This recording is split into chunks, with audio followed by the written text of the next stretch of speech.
ನಟ ಸುದೀಪ್ ಅವರ ಅಕ್ಕನ ಮಗ ಸಂಚಿತ್ ಸಂಜೀವ್ ಸ್ಯಾಂಡಲ್ವುಡ್ಗೆ ಕಾಲಿಟ್ಟಿದ್ದಾರೆ. ಮ್ಯಾಂಗೋ ಪಚ್ಚ ಚಿತ್ರದ ಮೂಲಕ ಸಂಚಿತ್ ಸಂಜೀವ್ ಕನ್ನಡ ಚಿತ್ರರಂಗಕ್ಕೆ ಪಾದಾರ್ಪಣೆ ಮಾಡಿದ್ದಾರೆ. ಈ ಬೆನ್ನಲ್ಲೇ ಕಿಚ್ಚ ಸುದೀಪ್ಗೆ ನೆಪೋಟಿಸಂ ಪ್ರಶ್ನೆ ಎದುರಾಗಿದೆ. ಸುದೀಪ್ ಅಳಿಯ ಸಂಚಿತ್ ಅನ್ನೋ ಕಾರಣಕ್ಕೆ ಸ್ಯಾಂಡಲ್ವುಡ್ನಲ್ಲಿ ನೆಪೋಟಿಸಂ ನಡೆಯುತ್ತಿದೆ ಅಂತ ಆರೋಪ ಕಿಚ್ಚನ ಮೇಲೆ ಬಂದಿತ್ತು. ಇದಕ್ಕೆ ನಿನ್ನೆ ಸುದ್ದಿಗೋಷ್ಠಿಯಲ್ಲಿ ಮಾತನಾಡಿದ್ದ ನಟ ಸುದೀಪ್, ಈ ಪ್ರಶ್ನೆಯನ್ನ ಎಲ್ಲರಿಗೂ ಕೇಳ್ತೀರಾ, ದೊಡ್ಡ ಮನೆಯಿಂದಲೇ ಇದು ಶುರುವಾಯ್ತಲ್ಲ, ನೆಪೋಟಿಸಂ ಅನ್ನೋದು ಇದ್ದಿದ್ರೆ ರಾಜ್ಕುಮಾರ್ ಮಕ್ಕಳಿಗೂ ಕೇಳಬೇಕಿತ್ತಲ್ಲ ಎಂದು ಖಡಕ್ ಆಗಿ ಪ್ರತಿಕ್ರಿಯಿಸಿದ್ರು. ಈ ಬೆನ್ನಲ್ಲೇ ಸಾಮಾಜಿಕ ಜಾಲತಾಣದಲ್ಲಿ ಸುದೀಪ್ ಹೇಳಿಕೆ ವ್ಯತಿರಿಕ್ತ ಪ್ರತಿಕ್ರಿಯೆ ಬರಲಾರಂಭಿಸಿತ್ತು. ಇದೀಗ ವಿವಾದ ಆಗುತ್ತಿದ್ದಂತೆ ಸುದೀಪ್ ಜೊತೆಯೇ ಸಿನಿಮಾ ನೋಡಿಯಂತೆ ಕಂತೆಗಳಿಗೆ ಶಿವಣ್ಣ ತೆರೆ ಎಳೆದಿದ್ದಾರೆ. ಸುದೀಪ್ ಮಾತನಾಡಿದ್ದನ್ನ ನಾನು ನೋಡಿದ್ದೇನೆ, ಆ ರೀತಿ ಹೇಳಿಲ್ಲ. ಇವರ ಮಕ್ಕಳು ಅವರ ಮಕ್ಕಳೇ ಕನಸು ಕಾಣಬೇಕು ಅಂತೇನಿಲ್ಲ. ಎಲ್ಲರಿಗೂ ಏನಾದ್ರೂ ಮಾಡುವ ಹಂಬಲ ಇರುತ್ತೆ, ಅದನ್ನ ಸ್ವಾಗತಿಸುತ್ತೇನೆ ಎಂದು ಶಿವರಾಜ್ ಕುಮಾರ್ ಪ್ರತಿಕ್ರಿಯೆ ನೀಡಿದ್ದಾರೆ.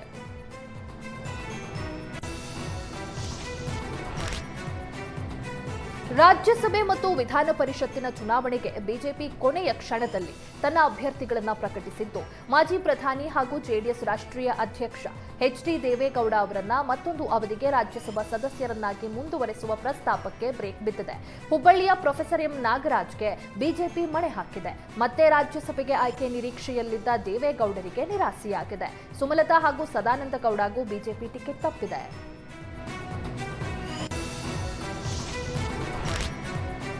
ದೇವೇಗೌಡರಿಗೆ ರಾಜ್ಯಸಭಾ ಸ್ಥಾನ ಬಿಟ್ಟುಕೊಡುವ ಬಗ್ಗೆ ಚರ್ಚೆ ಆಗಿರಲಿಲ್ಲ ಎಂದು ಬಿಜೆಪಿ ರಾಜ್ಯಾಧ್ಯಕ್ಷ ವಿಜಯೇಂದ್ರ ಹೇಳಿದ್ದಾರೆ. ಗೌಡರ ಬಗ್ಗೆ ಗೌರವ ಇದೆ, ಆದರೆ ರಾಜ್ಯಸಭೆಗೆ ಕಳಿಸುವ ಬಗ್ಗೆ ಚರ್ಚಿಸಿರಲಿಲ್ಲ.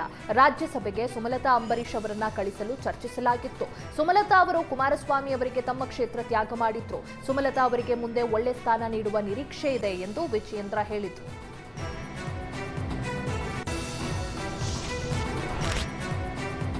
ರಾಜ್ಯಸಭಾ ಟಿಕೆಟ್ ಹಂಚಿಕೆಯಲ್ಲಿ ಒಕ್ಕಲಿಗರಿಗೆ ಬಿಜೆಪಿ ಅನ್ಯಾಯ ಮಾಡಿದೆ ಎಂದು ಕಾಂಗ್ರೆಸ್ ಶಾಸಕ ಗಣಿಗ ರವಿಕುಮಾರ್ ಗಂಭೀರ ಆರೋಪ ಮಾಡಿದ್ದಾರೆ.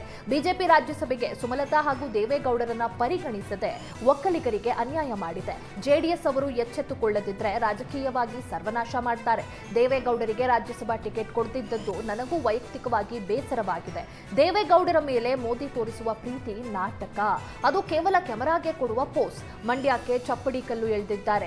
ಒಕ್ಕಲಿಗರನ್ನ ಬಿಜೆಪಿಯವರು ಮುಗಿಸಿದ್ದಾರೆ. ಅಂಬರೀಶ್ ಕುಟುಂಬ ದೊಡ್ಡದು, ಅವರಿಗೂ ಕೂಡ ಅನ್ಯಾಯ ಮಾಡಿದ್ದಾರೆ. ಕುಮಾರಸ್ವಾಮಿ ಸ್ಪರ್ಧೆ ಮಾಡಿದಾಗ ಸುಮಲತಾ ತ್ಯಾಗಮಯಿಯಾಗಿ ಕ್ಷೇತ್ರ ಬಿಟ್ಟುಕೊಟ್ರು.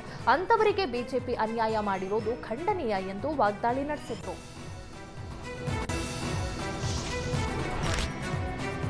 ಮಾಜಿ ಪ್ರಧಾನಿ ದೇವೇಗೌಡರಿಗೆ ರಾಜ್ಯಸಭಾ ಸ್ಥಾನ ನೀಡದಕ್ಕೆ ಕಾಂಗ್ರೆಸ್ ಶಾಸಕ ಬೇಳೂರು ಗೋಪಾಲಕೃಷ್ಣ ಕಿಡಿಕಾರಿದ್ರು.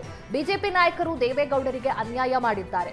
ಕಾಂಗ್ರೆಸ್ ದೇವೇಗೌಡರನ್ನ ರಾಜ್ಯಸಭೆಗೆ ಆಯ್ಕೆ ಮಾಡಿ ಕಳಿಸಿಕೊಟ್ಟಿತ್ತು. ಆದ್ರೆ ನಮ್ಮ ಪಕ್ಷದ ಬಗ್ಗೆ ದೇವೇಗೌಡರು ಗೌರವಯುತವಾಗಿ ಮಾತಾಡಿಲ್ಲ. ಯಾವ ಮುಖ ಇಟ್ಕೊಂಡು ಬಿಜೆಪಿಗರು ಮಾತಾಡ್ತಾರೆ ಎಂದು ಗೋಪಾಲಕೃಷ್ಣ ವಾಗ್ದಾಳಿ ನಡೆಸಿದ್ರು.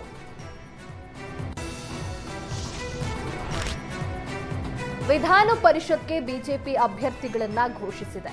ರಘು ಕೌಟಿಲ್ಯ, ಲಿಂಗರಾಜ್ ಪಾಟೀಲ್ಗೆ ಪರಿಷತ್ ಟಿಕೆಟ್ ನೀಡಿದ್ದು, ಇಬ್ಬರೂ ಅಭ್ಯರ್ಥಿಗಳು ನಾಮಪತ್ರ ಸಲ್ಲಿಕೆ ಮಾಡಿದ್ರು. ಬಿಜೆಪಿ ಶಿಸ್ತು ಸಮಿತಿಯ ರಾಜ್ಯಾಧ್ಯಕ್ಷರಾಗಿದ್ದ ಲಿಂಗರಾಜ್ ಪಾಟೀಲ್ರನ್ನ ಬಿಜೆಪಿ ಕಣಕ್ಕಿಳಿಸಿದೆ. ಬಿಜೆಪಿ ಒಬಿಸಿ ಮೋರ್ಚಾ ರಾಜ್ಯಾಧ್ಯಕ್ಷರಾಗಿದ್ದ ರಘು ಕೌಟಿಲ್ಯಗೆ ಟಿಕೆಟ್ ನೀಡಲಾಗಿದೆ.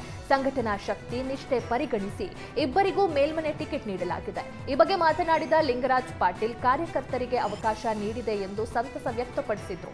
ಜೊತೆಗೆ ಸಿದ್ದರಾಮಯ್ಯ ಸಿಎಂ ಸ್ಥಾನದಿಂದ ಕೆಳಗಿಳಿದಿದ್ದಕ್ಕೆ ಅವಕಾಶ ನೀಡಿದ್ದಲ್ಲ, ಬಿಜೆಪಿ ಸದಾ ಒಬಿಸಿ ಪರ ಎಂದು ಬಿಜೆಪಿ ಅಭ್ಯರ್ಥಿ ರಘು ಕೌಟಿಲ್ಯ ಹೇಳಿದ್ರು.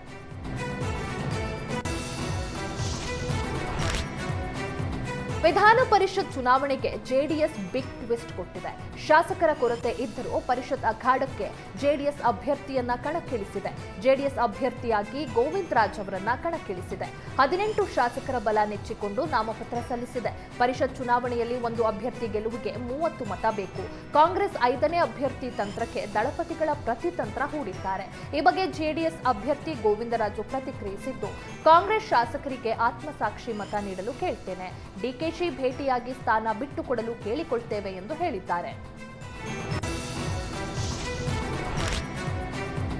ಕಾಂಗ್ರೆಸ್ ಪಾಳೆಯದಲ್ಲಿ ಪರಿಷತ್ ಚುನಾವಣೆ ಟೆನ್ಷನ್ ಜೋರಾಗಿದೆ. ಕಾಂಗ್ರೆಸ್ನಿಂದ 5ನೇ ಅಭ್ಯರ್ಥಿ ಸ್ಪರ್ಧೆ ಹಿನ್ನೆಲೆ ಶಾಸಕರಿಂದ ಅಡ್ಡ ಮತದಾನದ ಆತಂಕ ಶುರುವಾಗಿದೆ. ಕಾಂಗ್ರೆಸ್ನ 5ನೇ ಅಭ್ಯರ್ಥಿಗೆ 4ರಿಂದ 5 ಮತಗಳ ಕೊರತೆಯಾಗುವ ಸಾಧ್ಯತೆ ಇದೆ. ಈ ಹಿನ್ನೆಲೆಯಲ್ಲಿ ಕಾಂಗ್ರೆಸ್ ಶಾಸಕರನ್ನ ರೆಸಾರ್ಟ್ಗೆ ಶಿಫ್ಟ್ ಮಾಡಲು ಚಿಂತನೆ ನಡೆಸಲಾಗಿದೆ. ಎಲ್ಲ ಶಾಸಕರನ್ನ ಒಂದೆಡೆ ಹಿಡಿದಿಟ್ಟು ಚುನಾವಣೆ ದಿನ ಶಾಸಕರು ಗೈರಾಗಬಾರದು ಎಂದು ಪ್ಲಾನ್ ಮಾಡಲಾಗಿದೆ. ಕಾಂಗ್ರೆಸ್ ಶಾಸಕರಿಗೆ ಸದ್ಯದಲ್ಲೇ ವಿಪ್ ಜಾರಿ ಮಾಡಲು ಮುಂದಾಗಿದ್ದಾರೆ. ವಿಪ್ಗೆ ಸಿದ್ಧತೆ ಮಾಡಿಕೊಳ್ಳಲು ಸಚೇತಕರಿಗೆ ಸಿಎಂ ಸೂಚನೆ ನೀಡಿದ್ದಾರೆ. ಮತ ತಿರಸ್ಕೃತವಾಗದಂತೆ ಹೇಗೆ ಚಲಾಯಿಸಬೇಕೆಂದು ತರಬೇತಿ ನೀಡಲು ನಿರ್ಧರಿಸಿದ್ದಾರೆ.